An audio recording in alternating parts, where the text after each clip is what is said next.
Welcome friends. The diary of CA के page 11 धनम बहुविधम न्यसेत diversified investment ये 2300 साल पुराने कौटिल्य के अर्थशास्त्र का सूत्र है। पिछले एपिसोड में भरत भाई ने मुझसे पूछा था, श्वेतांग भाई, उज्ज्वल, सुजल और लैंड का प्रॉब्लम तो सॉल्व हो गया, लेकिन बाकी जो एमएफ और पीएमएस वाले एसेट्स हैं उनका क्या? वो भी 2 साल से एक ही रेंज में फंसे पड़े हैं। भरत भाई, म्यूचुअल फंड और पीएमएस के वैल्यू जो 2 साल से एक ही रेंज में है, उसके कारण को समझने के लिए पहले आपको स्टॉक मार्केट के कुछ बेसिक कंसेप्ट्स को समझना होगा।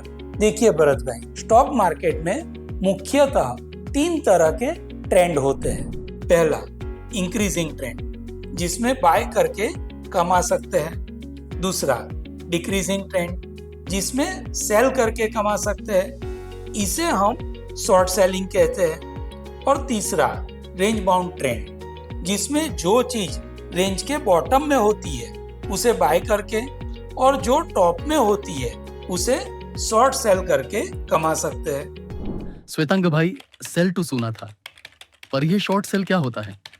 प्लीज डिटेल में बताइए। भरत भाई, सेल का मतलब होता है बेचना। जब आपके पास कोई शेयर ऑलरेडी खरीदा हुआ होता है और आप बेचते हैं तो वो सिंपल सेलिंग है। लेकिन अगर आपके पास वो शेयर है ही नहीं, फिर भी आप मार्केट में बेचते हो, तो उसे कहा जाता है शॉर्ट सेलिंग। सरल शब्दों में सेल का मतलब ट्रेड का एग्जिट होता है। शॉर्ट सेल का मतलब ट्रेड का एंट्री पॉइंट होता है, जिसको फ्यूचर में आपको बाय करके क्लोज करना पड़ता है। भरत भाई, अब मैं आपके ओरिजिनल सवाल पर आता हूँ। आप अब समझ गए होंगे कि सिर्फ बाय करना ही स्टॉक मार्केट में कमाने की स्ट्रेटजी नहीं होती। जब मार्केट डिक्रीजिंग या रेंज बाउंड ट्रेंड में हो तो सिर्फ बाय करके पैसा नहीं बनता, बल्कि कभी कभी शॉर्ट सेल करना भी जरूरी होता है। और पिछले 2 साल से Indian stock market range bound है। लास्ट ईयर निफ्टी 22,600 से 26,200 के बीच ट्रेड कर रहा है और उसके पिछले साल वो 20,000 से 23,000 की रेंज में था। ग्लोबली भी स्टॉक मार्केट्स 80% से ज्यादा समय एक रेंज में ही रहते हैं। तो अगर मार्केट रेंज में है तो आपको पैसा बनाने के लिए बाय और शॉर्ट सेल दोनों का यूज करना पड़ेगा। श्वेतांग भाई, तो अब समझ में आया कि शॉर्ट सेल जरूरी क्यों है। लेकिन मेरा एमएफ इन्वेस्टमेंट 16 से 20 करोड़ और पीएमएस इन्वेस्टमेंट 5 से 7 करोड़ की रेंज में 2 साल से क्यों फंसा हुआ है? भरत भाई, इसका सिंपल रीजन यह है कि म्यूचुअल फंड और पीएमएस के fund managers as per SEBI rule short cell कर ही नहीं सकते। उन्हें सिर्फ बाय ही करना अलाउड है, और अगर हेज करते हैं तो भी लिमिटेड टूल्स के साथ। जब मार्केट रेंज में हो या डिक्लाइनिंग ट्रेंड में होता है तो उनके पास पैसा बनाने का कोई भी इफेक्टिव तरीका नहीं होता। और जैसे कि मैंने कहा, मार्केट 80% टाइम रेंज बाउंड या डाउनवर्ड ट्रेंड में ही रहता है। War news, tariff news etcetera से मार्केट डाउन भी जाता है, पर म्यूचुअल फंड पीएमएस मैनेजर्स उस समय कुछ नहीं कर पाते। इसीलिए आपके इन्वेस्टमेंट्स 2 साल से एक ही रेंज में फंसे हुए है। श्वेतांग भाई, आप एक काम करो, मैं अपने एमएफ और पीएमएस इन्वेस्टमेंट्स अपने डीमैट अकाउंट में ट्रांसफर करा देता हूँ। आप या आपकी टीम मेरे लिए बाय और शॉर्ट सेल दोनों करके मैनेज करो। भरत भाई, सेबी के रूल्स के हिसाब से आपके डीमैट अकाउंट में आपके अलावा कोई भी लीगल तरीके से ट्रेड नहीं कर सकता। जो करना है आपको खुद ही करना पड़ेगा। मैंने ट्राई किया था श्वेतांग भाई, और पिछले साल में 50% कैपिटल लॉस कर चुका हूँ।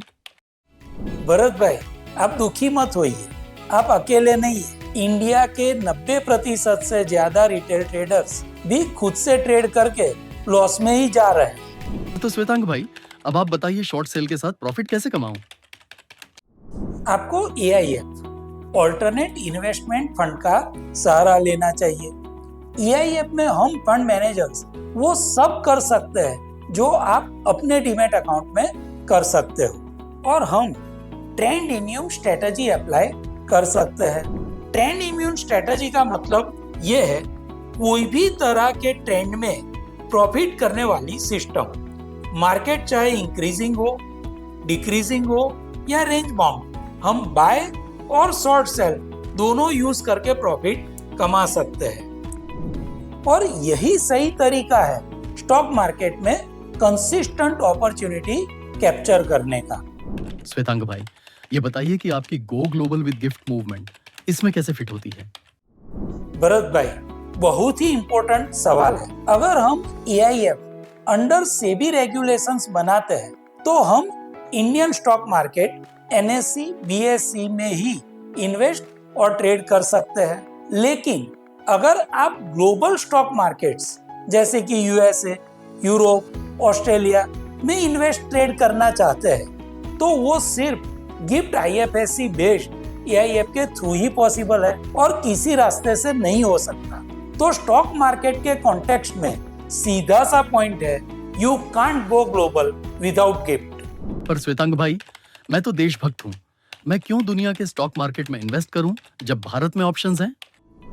मैंने भरत भाई से कहा, जब आप म्यूचुअल फंड या PMS में निवेश करते हैं तो उससे आप कोई सीधा सीधा देश के डेवलपमेंट में योगदान नहीं दे रहे हैं, क्योंकि म्यूचुअल फंड और PMS के फंड मैनेजर्स अगर एक्सचेंज से कोई लिस्टेड सिक्योरिटी खरीदते हैं तो वो सेकेंडरी मार्केट में ट्रेड कर रहे होते हैं। सबसे महत्वपूर्ण बात यह समझना है कि सेकेंडरी मार्केट से कुछ खरीदने का मतलब यह नहीं है कि हम सीधे उस बिजनेस में पैसा लगा रहे हैं। उदाहरण के तौर पर अगर मैं रिलायंस के शेयर खरीदता हूँ तो मैं असल में उस शेयर के बेचने वाले व्यक्ति को पैसा दे रहा हूँ, ना कि रिलायंस इंडस्ट्री को। यानी मेरा पैसा उस कंपनी की ग्रोथ या भारत के डेवलपमेंट जर्नी में नहीं लग रहा, बल्कि सिर्फ बायर और सेलर के बीच का लेन देन हो रहा है। उस कंपनी को उससे कोई सीधा सीधा लाभ नहीं मिल रहा। भरत भाई फिर आश्चर्य से बोले, क्या बात करते हो श्वेतांग भाई, मैं तो आज तक यह मानता था कि मेरा जो पैसा डीमैट अकाउंट, म्यूचुअल फंड और PMS में लगा है वो देश के डेवलपमेंट में सीधा काम लग रहा है। पर आपने जो समझाया तब पता चला कि जब मैं स्टॉक एक्सचेंज से शेयर खरीदता हूँ तो मैं शेयर बेचने वाले को पैसा दे रहा हूँ, न कि बिजनेस को। मैंने कहा, भरत भाई आप ही नहीं, बहुत सारे लोग की यही मान्यता होती है, क्योंकि हम टीवी पर एड्स देखते रहते हैं, सही है सही है, तो सब मान लेते हैं कि सब कुछ सही है और बाकी कुछ है ही नहीं। पर बाकी इन्वेस्टमेंट ऑप्शंस भी होते हैं और मैं तो कहूँगा कि वो ज्यादा सही है। तो भरत भाई, अगर आप ग्लोबल स्टॉक मार्केट में इन्वेस्ट या ट्रेड करके पैसा कमा रहे हैं और दुनिया से कमाया प्रॉफिट फॉरेन करेंसी के रूप में इंडिया वापस ला रहे हैं तो वो भी देशभक्ति है। मैं तो कहूँगा वो ज्यादा बड़ी देशभक्ति है। अब भरत भाई को मैंने ग्लोबल स्टॉक मार्केट के ट्रेड और इन्वेस्टमेंट के बारे में क्या बेनिफिट्स बताए, इसके बारे में हम बात करेंगे द डायरी ऑफ CA के पेज 12 में, जो ऋग्वेद का सूत्र है कृत्सनम विश्वम व्याप्नुहि, जिसका मतलब है encompass the entire world, the world is our canvas, thanks all for watching us. तो मिलते हैं जल्दी द डायरी ऑफ CA के नेक्स्ट एपिसोड में। Presented by CA Shwetang Pandya. Special invitation to get early access of episodes. Just message share on given WhatsApp number.